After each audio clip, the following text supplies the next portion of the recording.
Laura Milton had never thought of her driveway as anything more than a strip of asphalt laid years before she bought the house, a functional piece of infrastructure meant to connect her property with the narrow suburban road that wound through the neighborhood and eventually met the highway. She lived at the end of a cul-de-sac, in a house that had been described in the real estate brochure as independent yet accessible, a phrasing that had charmed her at the time because it suggested both privacy and convenience. Laura valued privacy above most things in her life, not because she disliked people but because she worked in a field that drained her energy. As a corporate media manager, she spent her days juggling public crises, smoothing over egos, and controlling narratives that often spiraled out of proportion. Home was supposed to be the one place where narratives ended and silence began, where she could breathe without the weight of other people's expectations pressing down on her shoulders. She had chosen this house because it was slightly off the grid, technically within the jurisdiction of the neighborhood but not aligned with its homeowners association, something she discovered later and considered a stroke of luck. Her neighbors kept to themselves in the carefully maintained homes that lined the street, most of them long-settled families or retirees who enjoyed the manicured symmetry the association enforced. Laura was polite when she passed them, nodded when they waved, but she never made the effort to attend their seasonal meetings or join their committees. She told herself it was because of her schedule, the endless flights and the unpredictable hours, but the truth was she did not want to be absorbed into their ecosystem of newsletters and gossip. She paid her taxes, kept her property in good shape, and minded her own business, which she believed was the ultimate contribution to community life, not being a problem for anyone else. For years, this approach worked. She had peace, she had a routine, and she felt no need to compromise. That illusion ended the afternoon she returned from a business trip and found that her driveway was gone, not in the sense that it had eroded or cracked, but in the sense that someone had poured a slab of wet cement across the entrance and let it set into a smooth, impenetrable wall that cut her off from the road. The sight was so strange that at first she thought it must be construction work for the neighborhood, maybe a city project mistakenly overlapping her boundary. The cement was pale gray, still showing faint streaks from the smoothing tool, as if whoever had laid it had been almost proud of their craftsmanship. Parked at the bottom of the street, Laura stared at the obstruction with her suitcase still in the trunk, the engine idling, her mind refusing to process what her eyes were telling her. It was not a mistake. Someone had deliberately sealed her in. When she stepped out of the car and walked closer, she saw a small wooden post planted in the center of the slab. On it was a laminated sign printed in a tidy font, "Access temporarily restricted. Community Improvement Initiative." There was no logo, no date, no contact information, only those words and the bland authority of an anonymous directive. Laura's chest tightened, not from fear at first, but from the absurdity of it. She checked her phone, convinced there must be some message, some email explaining roadwork, but her inbox was empty. No neighbor had warned her, no public notice had been given, and nothing had been mentioned before she left. The silence was louder than any official explanation could have been. Practical instincts kicked in. She called a towing service she often used for company events, explaining quickly that her driveway had been blocked and she needed them to help her maneuver the car out another way. The dispatcher put her on hold and returned with a hesitant tone, telling her that their drivers had been instructed not to service her address until the community restrictions were lifted. Laura demanded to know who had given those instructions, but the dispatcher simply repeated that they were not authorized to interfere. The call ended with a click, leaving her standing in the fading light with the cement barrier glinting at her like a dare. The absurdity curdled into anger. This was her land. She had the deed locked in a drawer, the survey documents stored neatly in a folder, every legal proof that this driveway belonged to her and only her. Yet she was being treated like a trespasser on her own property. She carried her suitcase up the path and entered her house with the unsettling sense that she had crossed a threshold not into safety, but into confinement. The rooms, once peaceful, now felt like the interior of a cage. She was inside, but the way out had been sealed. The house that had represented independence had become a trap in a single afternoon. That night, Laura stood at her window with the lights off, staring at the pale rectangle of cement in the moonlight. No one came, no trucks returned, and the street was silent except for the occasional hum of insects. Yet she could not shake the impression that she had been marked, that this was not a random mistake, but a calculated move. Whoever had orchestrated it had not needed to confront her, had not left threats or warnings. They had done something far more unnerving.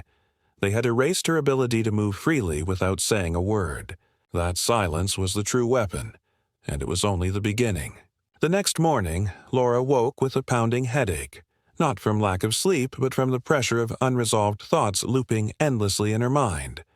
Thoughts that told her over and over that she could not simply pretend the wall of cement outside was a mistake. She brewed coffee, sat at her kitchen table with her laptop, and began searching the city's official portals, typing in every possible keyword she could imagine. Road closure, public works, drainage project, zoning ordinance. Nothing mentioned her street. Nothing matched the description of a sudden and unannounced blockade across a private driveway. What she did find, however, unsettled her even more. In a dense municipal bulletin posted a week earlier, there was a vague line about community-led improvements to water management infrastructure, with no address, no map, no signature. It could have been anywhere in the county, but the phrase community-led triggered a spark of suspicion. In this neighborhood, community usually meant one thing: the homeowners association.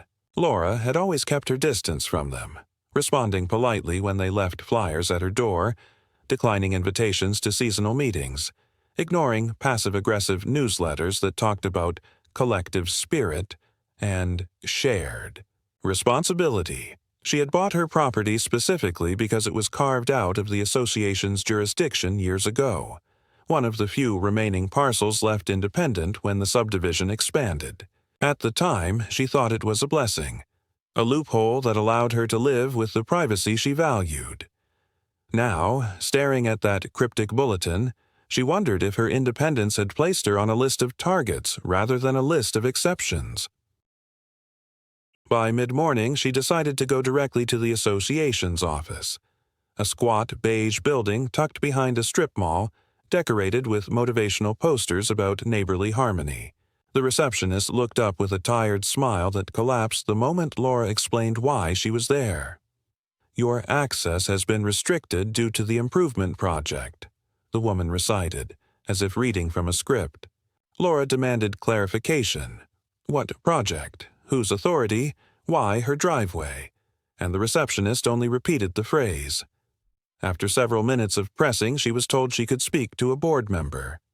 A man in a navy sweater emerged, his tone bland but his eyes sharp, and said calmly that Laura's driveway had been identified as part of an ongoing effort to protect local drainage routes and landscaping stability. When Laura asked why she had received no notice, he shrugged and told her that mail had been sent weeks ago. She insisted she had received nothing, but his expression remained flat, as if the argument were irrelevant. What unsettled her more than his evasiveness was his choice of words. Identified. Not requested, not agreed upon, but identified, as though her property had been mapped and absorbed into someone else's plan without her involvement. When she asked when the cement would be removed, he said that depended on whether she wished to participate in cost-sharing for community improvements. The phrase was delivered so casually that at first Laura thought she had misheard. But the implication was clear. Her access was blocked until she agreed to pay into a project she had never approved. It was not a mistake. It was leverage. She left the office with her pulse thudding in her ears, drove back home, and found a new piece of mail waiting in her box. The envelope carried the county's insignia. Inside was a notice of violation stating that her property was interfering with natural drainage patterns, and that she was subject to fines if corrective measures were not undertaken. The date on the notice was the same day the cement had been poured. She read it 3 times, the words blurring as disbelief collided with rage. Somehow, the association had not only blocked her in, but synchronized their actions with the county bureaucracy, ensuring that on paper she was at fault. That night, Laura sat at her desk surrounded by documents, the deed to her house, the survey maps, every scrap of proof she could gather. She compared the measurements against the county's online records and noticed subtle discrepancies. The lot lines shown digitally shifted by just a few feet, enough to include her driveway within a larger shaded area labeled Community Maintenance Corridor. The change was so subtle that most people would overlook it, but to Laura, it explained everything. Someone had deliberately redrawn her boundaries, not in bold strokes, but in quiet, technical adjustments buried deep in files no one read. The cement was not an act of construction. It was the physical manifestation of paperwork already in motion. The realization filled her with a cold sense of dread.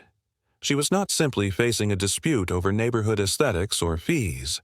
She was facing a campaign executed with bureaucratic precision, where every step was backed by a document, every obstruction disguised as compliance with some obscure ordinance.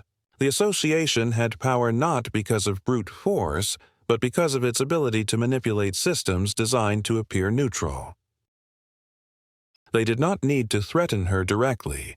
The cement and the letter from the county were the threat, tangible proof that she was already trapped inside a machinery larger than herself. As she paced the living room, phone in hand, she considered calling friends, colleagues, anyone who might help. Yet she stopped each time, realizing that explaining the situation aloud would sound paranoid, almost absurd. Who would believe that an entire association had walled in her driveway under the guise of landscaping? Who would believe that a county office would echo the lie in an official notice? The absurdity was a part of the trap. The more unbelievable it sounded, the easier it was for those behind it to operate unchecked. That night she opened her curtains and stared at the slab again. It gleamed faintly under the streetlight, smooth and solid, indifferent to her anger. She pressed her forehead against the glass and whispered to herself that this was only the beginning. They were testing how much she would tolerate, how quickly she would bend, whether she would pay to buy back her freedom of movement. The thought both terrified and galvanized her. If they wanted to test her, she would find a way to test them back. But first, she had to understand how deep their reach extended and what exactly they stood to gain from trapping her behind a wall of cement. Laura woke the next morning, determined to push back. She had spent the night circling between anger and disbelief, her thoughts looping like a broken record. But as the pale light of dawn filled her kitchen, she realized that waiting would only tighten the trap around her. She contacted a local contractor she had used once before for repairs, a practical crew accustomed to concrete work, and explained bluntly that she needed the slab at the end of her driveway broken up and hauled away. The man on the other end hesitated but eventually agreed to send a small team in the afternoon. Laura felt a rush of relief, as though decisive action would puncture the suffocating absurdity of the situation, and she spent the morning pacing the house, listening for the sound of trucks. The relief did not last. Just before noon, a black SUV rolled slowly down her street and stopped in front of the blockade. 3 men stepped out, not in work clothes but in pressed shirts and jackets that carried no insignia but radiated the practiced air of officials. They did not ring her bell or knock on her door. Instead, they walked directly to the cement slab and began taking photographs, jotting notes on clipboards. Laura stepped outside, demanding to know who they were, and one of them, tall with silver hair and a calm expression, introduced himself only as A, representative of the association's improvement committee. His voice was low, polished, but carried the cold undertone of authority.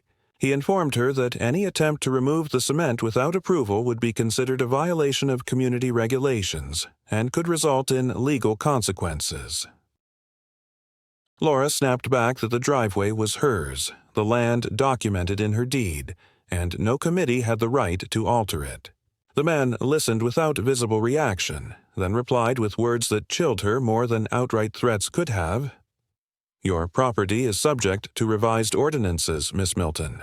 The boundaries you believe you control may not be what you think." He then handed her a single sheet of paper, printed with dense paragraphs citing obscure clauses of neighborhood bylaws. The document referred to her driveway as a shared access point under something called a service easement, though she had never signed any such agreement.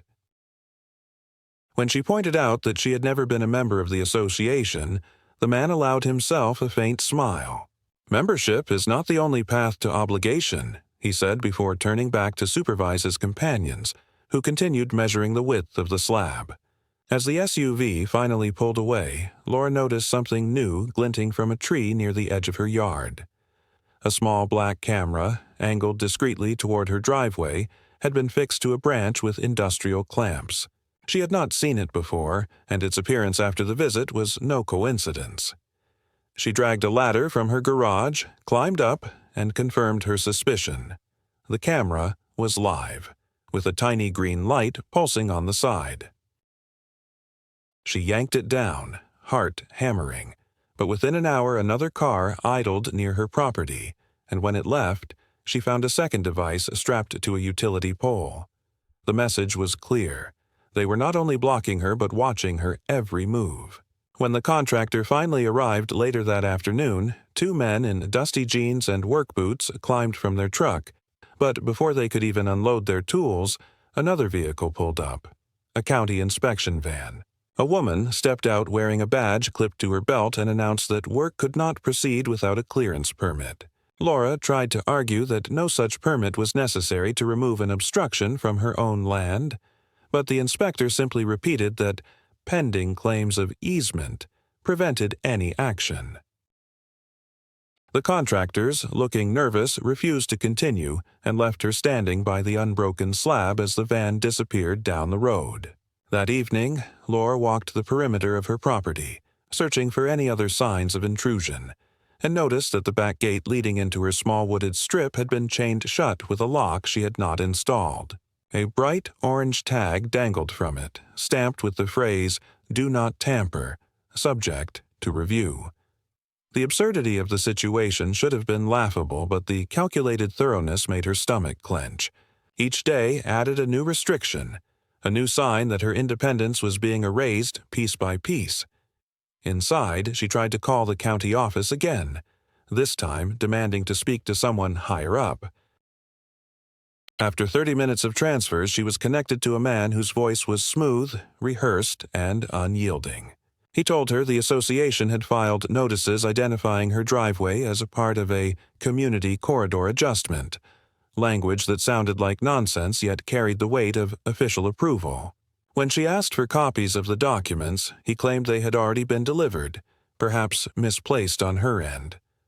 The conversation ended with his suggestion that she retain legal counsel if she wished to dispute the matter. Laura sat in silence long after the call ended, the phone still in her hand. She realized that the strategy was not only to trap her physically but to exhaust her mentally, to bury her in layers of paper, procedure, and surveillance until resistance seemed impossible. The cement was not just a wall. It was the first stone in a prison built from bureaucracy and quiet intimidation. She understood now that she was up against more than nosy neighbors or petty rule-makers. She was up against a system designed to grind her down until she either surrendered or broke. And yet, as darkness settled over the neighborhood and the slab outside glowed faintly under the street lamp, Laura felt something harden within her. They had underestimated her, assuming she would fold quickly, assuming she would pay their fees or retreat into silence. Instead, their pressure had forged a new resolve. If they wanted to push her into a corner, she would push back harder, and she would not fight them on their terms.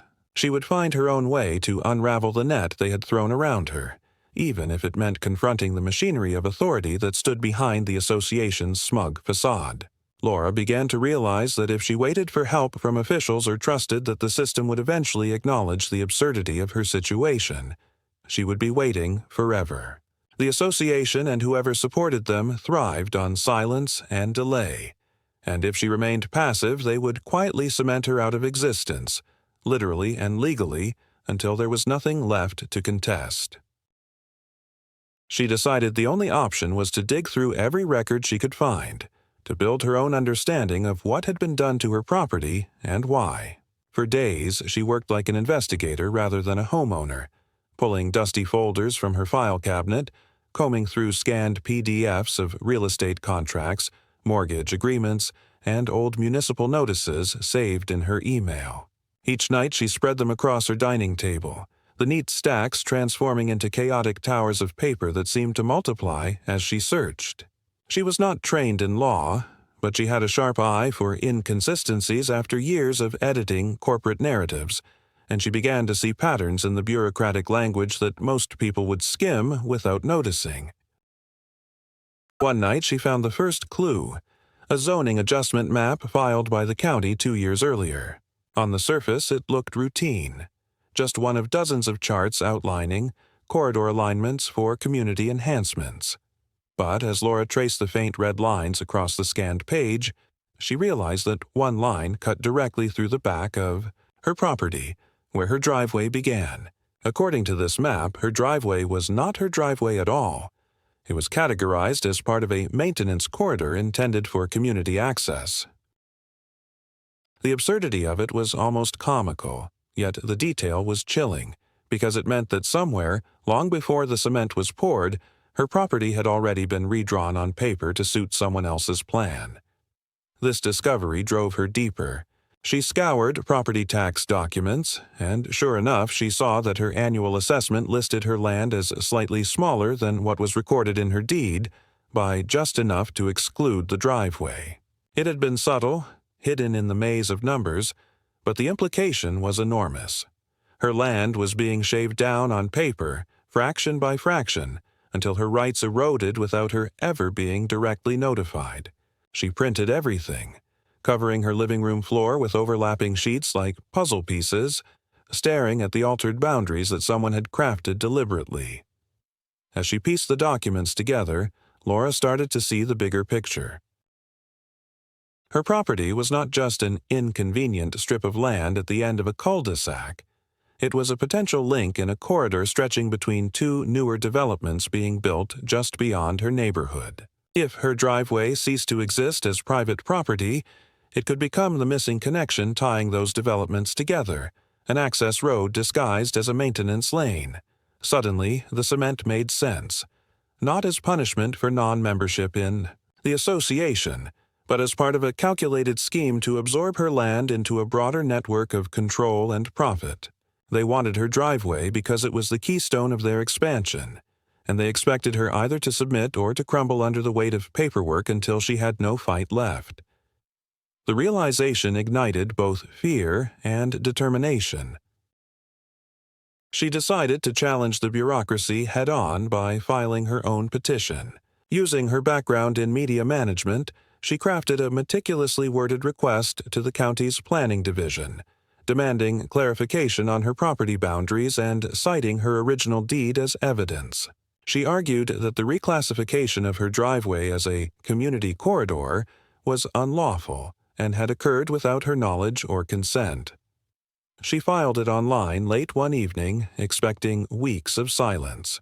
To her surprise, the next morning she received an acknowledgement stamped with urgency. Her request had been received and routed to the Committee on Infrastructure Security. The phrasing was strange, not the bland response she expected from a local. Office. By afternoon, another message arrived. This time a physical envelope slipped into her mailbox. It bore no official seal, only a typed note inside. Your property has been marked for buffer status. Intervention requests may compromise community stability. Consider withdrawal. The language was simultaneously vague and menacing, as though someone had tried to wrap a threat in bureaucratic politeness.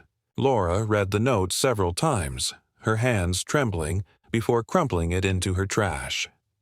She could not tell whether it came from the county, the association, or some shadow group she had not yet uncovered. All she knew was that her pushback had been noticed. The next evening, she saw evidence of that attention in the most unsettling way.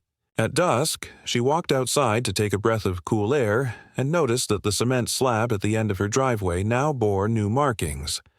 A fresh layer of paint in thick yellow lines, forming the shape of a square bordered by symbols she did not recognize. A metal post had been hammered into one corner, holding a reflective sign that read, "Checkpoint Zone. Entry monitored." Laura froze, her pulse hammering. The words were not only absurd, but terrifying, because they suggested that her driveway was no longer being treated as private property at all. It had been reframed as something larger, something connected to systems of surveillance and control beyond the neighborhood. Her instinct was to rip the sign out of the ground, but she hesitated, remembering the cameras she had already torn down. Each act of defiance seemed to trigger a stronger response, escalating the conflict into territory she could barely understand. She retreated inside, closed her blinds, and forced herself to think. If they wanted to frame her property as a checkpoint, perhaps she could use that against them. She spent the night drafting another petition, this time requesting that her land be reclassified not as a maintenance corridor, but as a designated infrastructure access point under federal guidelines for logistics. She reasoned that if they wanted to play with labels, she could escalate too, leveraging the absurd bureaucracy to her advantage. It was a gamble, but when she submitted the request, she felt a surge of clarity. They had underestimated her resilience, assuming she would panic and cave under the strangeness of it all. But she had spent her entire career managing crises, spinning impossible narratives into controlled messages, and she knew how to fight on the terrain of paperwork and perception. If they wanted her to be part of a corridor, she would turn herself into a corridor of her own design, one that forced them to confront the contradictions of their scheme. Days later, she received a terse reply that both unsettled and emboldened her. Application acknowledged. Site under review for provisional logistics classification. Operations pending. The language was sterile, but the implication was extraordinary.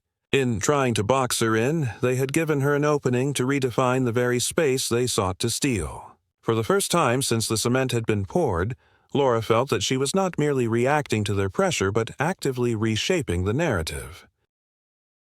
They might have more resources, more connections, and more control, but she had found their weakness, their dependence on the illusion of legitimacy.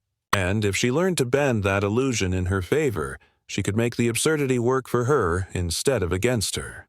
She stood at her window that night, staring at the slab glowing under the streetlight, no longer just a prison wall, but a battlefield.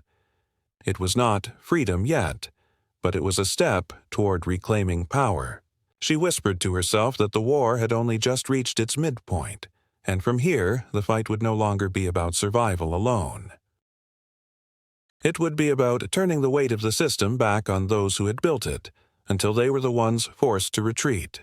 Laura soon discovered that pushing back, even indirectly through paperwork, meant triggering a new level of escalation from those who had taken aim at her home.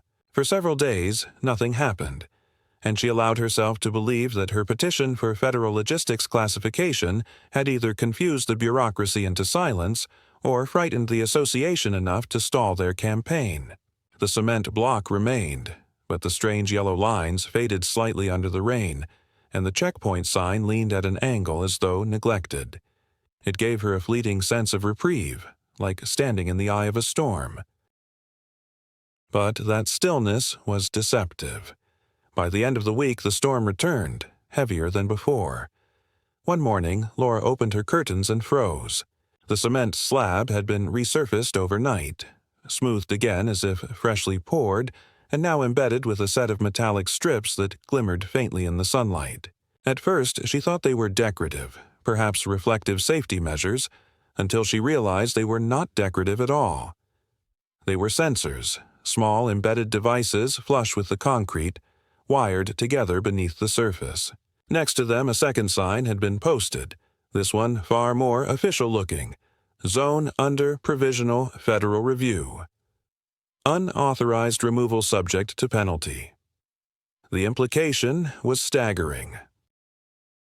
Someone had taken her countermove, the petition for logistics status, and weaponized it against her, overlaying her home with the appearance of being part of an actual federal checkpoint.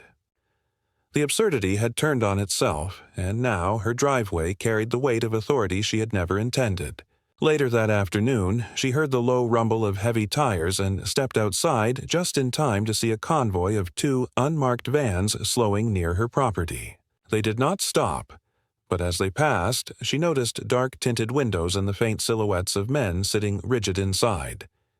It was not construction equipment, not utility crews, but something else entirely.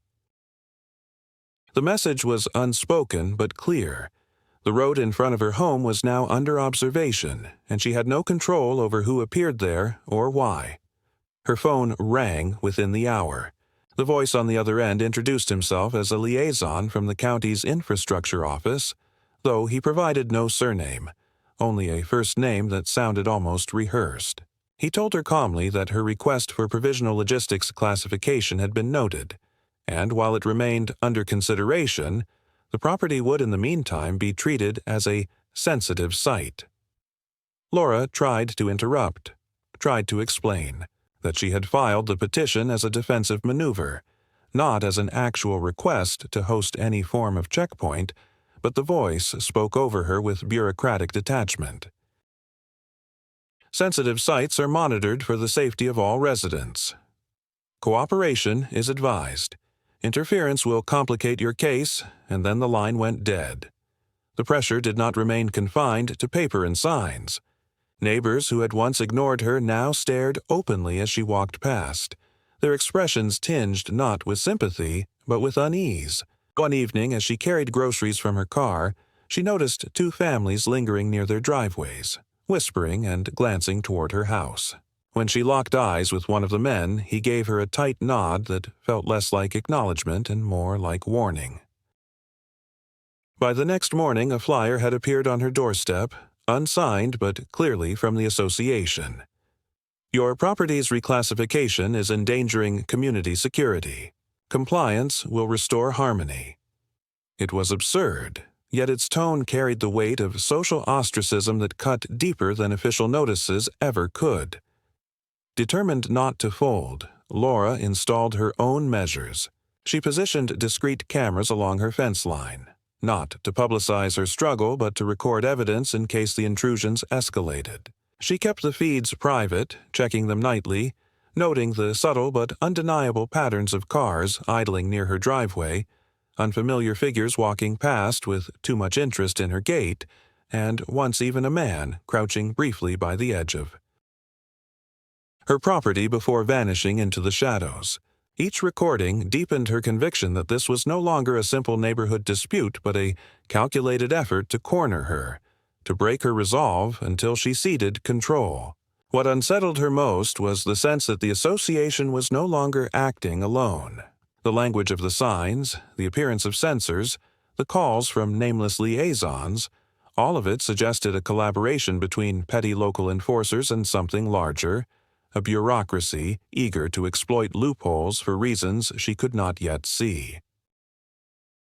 They had converted her attempt at defense into ammunition for their own narrative, painting her not as a homeowner under siege but as the operator of a site requiring oversight. It was a trap of perception as much as of cement, and it left her wondering who exactly believed the story they were weaving.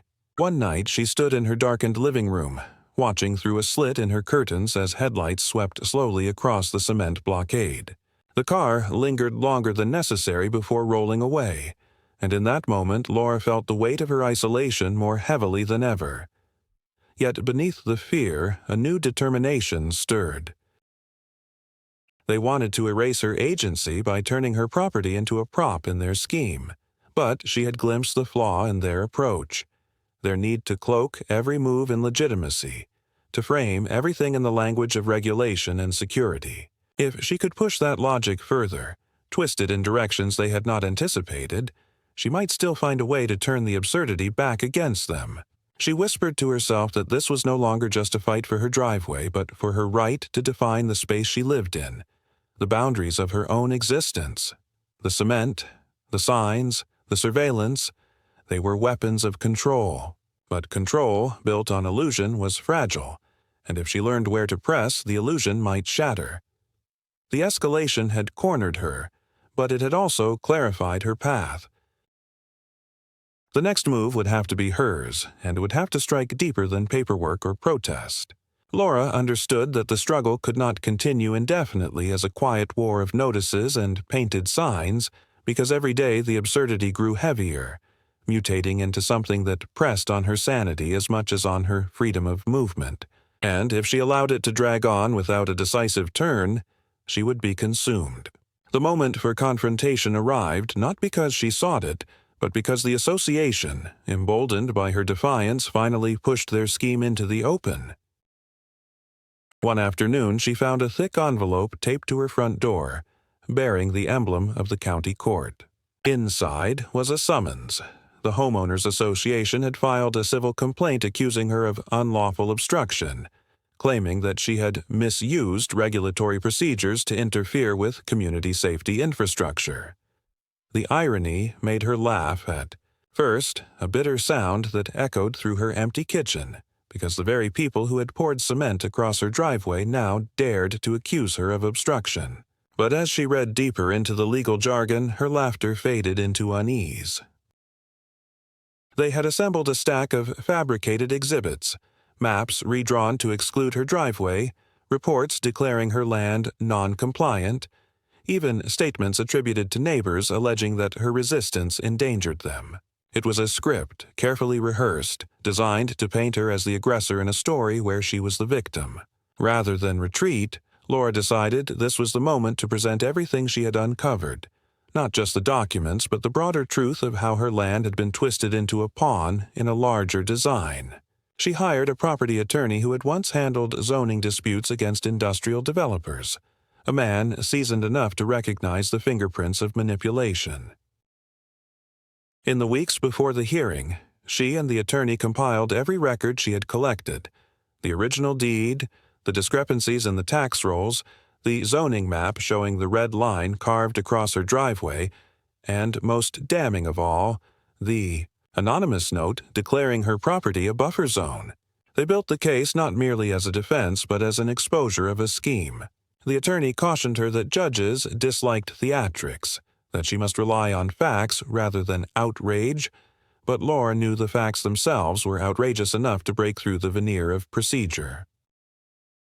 When the day of the hearing arrived, she walked into the courtroom with her heart hammering. The association's board members seated at the opposite table in stiff suits, their expressions smug with anticipation. The proceeding began with their counsel painting her as a disruptive homeowner, a woman who had invented grievances and attempted to hijack community projects. But as Laura's attorney laid out her evidence, the rhythm of the room shifted. The zoning discrepancies were undeniable, the contradictions between her deed and the county records too glaring to dismiss. The judge leaned forward when shown the photographs of the cement blockade and the sudden transformation of her driveway into a so-called checkpoint, his brows tightening as if even he could not reconcile the absurdity with the supposed legality. And when Laura's attorney read aloud the anonymous note warning her not to interfere, the courtroom fell into a silence heavy with implication. The association's representatives tried to explain everything away, insisting the cement was a temporary safety measure, that the sensors were for drainage monitoring, that the signs were provisional placeholders. But their explanations sounded hollow, each one more strained than the last, and the judge's patience visibly thinned. By the time Laura herself spoke, she no longer felt like a trapped homeowner, but like a witness exposing a quiet conspiracy. Her voice was steady as she explained how she had returned from a trip to find herself walled into her own house, how she had been accused of obstruction while the real obstruction was built by those sitting across from her, and how every attempt she made to assert her rights had been twisted into evidence against her. She ended with a simple sentence that cut through the noise of statutes and bylaws. "All I want is to use the driveway I lawfully own, without being treated like an intruder in my own home." When the judge finally delivered his ruling, Laura felt the Months of pressure release like a dam breaking. The complaint against her was dismissed with prejudice, declared baseless and unsupported by credible evidence. Moreover, the judge ordered that the cement blockade be removed at the association's expense and that her property boundaries be reaffirmed according to the original deed. He referred the matter to county investigators, noting with visible irritation that the discrepancies in the zoning documents suggested deliberate tampering. The association members sat stiff, their composure cracking, the smugness drained from their faces as the decision was read aloud. Laura left the courthouse with her attorney beside her, the sunlight outside sharp and cleansing. For the first time since the ordeal began, she felt the ground under her feet was truly her own again. Not a contested corridor or provisional checkpoint, but simply her property, intact and defended. She knew the fight had not erased the damage. They had invaded her life, stolen her peace, and left scars of distrust. But in that moment, standing on the courthouse steps, she also knew she had transformed the narrative. What had begun as their attempt to isolate her had ended as their exposure, and in that reversal lay her victory. The removal of the cement came quietly, almost furtively, as if the association hoped that by erasing the physical evidence of their scheme, they might also erase the memory of it. Laura stood at her window one morning and watched a contracted crew chip away at the blockade, their machines grinding through the slab until only dust and fragments remained. They worked without speaking, avoiding her gaze, and by evening the driveway was once again open, the familiar stretch of asphalt restored as though the weeks of confinement had been a fever dream. Yet Laura knew it was no dream. The absence of the blockade was not a gift, nor even an apology. It was compliance forced by law, a begrudging retreat in the face of their defeat. In the weeks that followed, the neighborhood seemed to recalibrate. The same neighbors who once avoided her eyes now offered stiff nods of acknowledgement, as if conceding that she had endured something extraordinary. The association remained silent, its newsletters stripped of the cheery passive aggression that had once filled their pages, reduced instead to neutral announcements about seasonal trash pickup and tree trimming. Their power had been punctured, not destroyed, but undeniably diminished, and Laura sensed that the community no longer feared them in the same way. She herself had become a symbol, though not by choice. A reminder that resistance, though costly, could expose the machinery of control for what it was. Laura chose not to celebrate with fanfare or parties. Instead, she marked her victory in quieter ways, repainting the edges of her driveway, reseeding the grass along its sides, reclaiming the space with her own labor rather than letting others define it for her. She installed a single sign at the edge, not a warning, not a proclamation, but a simple marker engraved with her name and the date of her court ruling, a permanent reminder to herself that this piece of land was hers, defended and preserved. Each time she pulled her car across the threshold, she felt the difference. A subtle but powerful shift from being trapped inside her property to moving freely out of it, the right she had fought so fiercely to restore. Life did not return to what it had been before, nor could it. She carried with her the knowledge of how fragile ownership could be when confronted with those willing to bend paper and law into weapons. But she also carried something stronger, the certainty that she had not broken under their pressure, that she had reshaped their tactics into her own defense and forced them into retreat. In that knowledge she found a steadier kind of peace, one that no cement wall could ever take from her again.